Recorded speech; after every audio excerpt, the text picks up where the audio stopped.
एक बार फिर से हम आप लोगों के बीच उपस्थित हो रहे हैं यूपीटीटी की परीक्षा को लेकर के। अभी आप सभी लोगों का बहुत अच्छा रिदम बना हुआ होगा पढ़ाई को लेकर के, तो इस रिदम को कायम रखें और अच्छे से तैयारी करते हुए आगे बढ़िए और अच्छे नंबर प्राप्त करें। मेरी यही भगवान से प्रार्थना है और आप लोगों को शुभकामनाएं भी हैं। कुछ हमारी महिला मित्र दोस्त और जो भाई हैं वो क्या काफ़ी समय ब्रेकअप के बाद में पढ़ाई फिर से शुरू किए हुए हैं।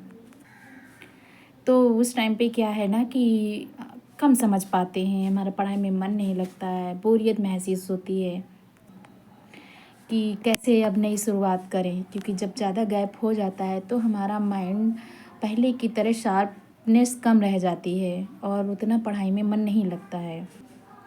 कुछ हाउसवाइफ होंगी, कुछ बच्चे होने के बाद में काफ़ी टाइम बाद में जब बच्चे बड़े हो गए तब पढ़ाई करना शुरू किए हुए हैं।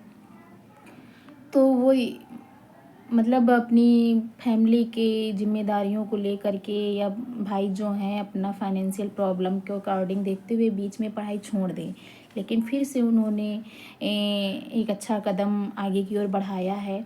तो बहुत अच्छी बात है, हम आपके उज्जवल भविष्य की कामना करेंगे और आप अच्छा करें। तो आप जो भी मेरे भाई बहन हैं वो बिल्कुल भी इस परीक्षा को लेकर के घबराएं ना, क्योंकि इसमें आप अच्छे से प्रैक्टिस करते रहिए, प्रीवियस ईयर क्वेश्चन सॉल्व करिए और बुक्स पढ़िए। और बुक्स आजकल के समय में मतलब बुक्स से ज़्यादा क्वेश्चन पूछे जा रहे हैं, उनकी लैंग्वेज टफ और घुमावदार पूछी जाती है, बल्कि पूछे जाते हैं फैक्ट वाले ही क्वेश्चन यूपीटीटी में, लेकिन फिर भी आप उनको समझने के लिए बुक्स में जितना ध्यान लगाएं उतना ही आपके लिए बहुत ही अच्छा होगा। और प्रीवियस ईयर क्वेश्चन तो बिल्कुल भी सॉल्व करना ना भूलें, क्योंकि इससे क्या होता है, हमें आइडिया हो जाता है कि किस टाइप के क्वेश्चन आते हैं और कैसी लैंग्वेज रहती है और उनको हल करने का टाइमिंग मतलब हम कंट्रोल कर लेते हैं। टाइम बाउंडेशन हमको ज्ञात हो जाती है कि कितने मिनट में कितने घंटे में हमें कौन सा पार्ट हल करना है। तो इन सब चीज़ों की प्रैक्टिस होना बहुत ही ज़रूरी है। जिन्होंने अभी अभी शुरुआत की है उनको लगता होगा कि कहाँ से शुरुआत करें, कैसे शुरुआत करें, इतना बड़ा सिलेबस है। तो बहनों कुछ नहीं है, आप सबसे पहले सिलेबस अपने पास लिख करके रख लीजिए, नहीं तो आप प्रिंट आउट निकलवा लीजिए, लिख लीजिए, स्क्रीनशॉट ले लीजिए, कहीं से भी कुछ भी। आप उसके एक एक टॉपिक को डे बाय डे पढ़ते जाइए, थोड़ा थोड़ा सा भी पढ़ेंगी तो 1 महीना बहुत है। 1 महीना मेरे हिसाब से तो बहुत है कि एक दिन में कम से कम 4-5 टॉपिक ख़त्म कर लें। इतना हल्का सा ईवीएस हो गया प्राइमरी लेवल पे, जो कि 1 से 5 तक होता है, उसमें हिंदी जो लैंग्वेज आप सेकेंड लेंगे तो हिंदी लैंग्वेज, संस्कृत और इंग्लिश।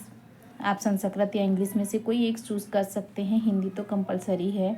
बाकी का मैथ हो गया, आपका ईवीएस हो गया।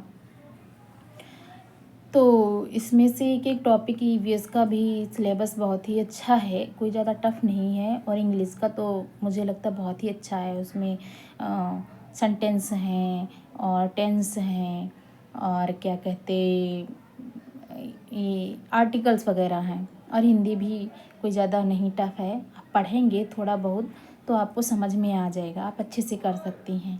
बिल्कुल भी मत घबराइए, क्योंकि जब मैं कर सकती हूँ तो आप भी कर सकती हैं। क्योंकि मेरे पास भी 2 बच्चे हैं और मैं डीएलएड अभी कंप्लीट की हुई हूँ और उसके बाद में अब मैं यूपीटीटी की तैयारी कर रही हूँ। हालांकि मैंने बीएड भी कर रखा है, उस टाइम पे मेरे 2 छोटे छोटे बच्चे थे, उनको मैं देखते हुए और संभालते हुए मैंने बीएड किया और फिर यूपीटीटी और सीटेट की भी परीक्षा पास की, लेकिन उनसे संतुष्टि नहीं हुई मुझे, तो मैंने फिर से डीएलएड कर लिया। अब मेरा कंप्लीट हो गया है, तो डीएलएड के बेस्ड पे मुझे यूपीटीटी क्लियर करना है। हालांकि मेरा सीटेट हो चुका है, मैंने पास कर लिया है।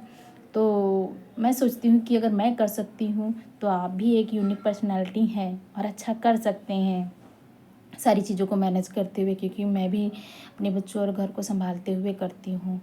तो जब मैं कर सकती हूँ तो आप क्यों नहीं, बिल्कुल कर सकते हैं। आप भी के अंदर वो ताकत है, वो एनर्जी है कि आप उसे कर सकते हैं। तो बिल्कुल करिए, मेरी यही प्रार्थना है भगवान से कि आप अच्छा करें और बहुत अच्छा आपका रिज़ल्ट आए, परिणाम आए।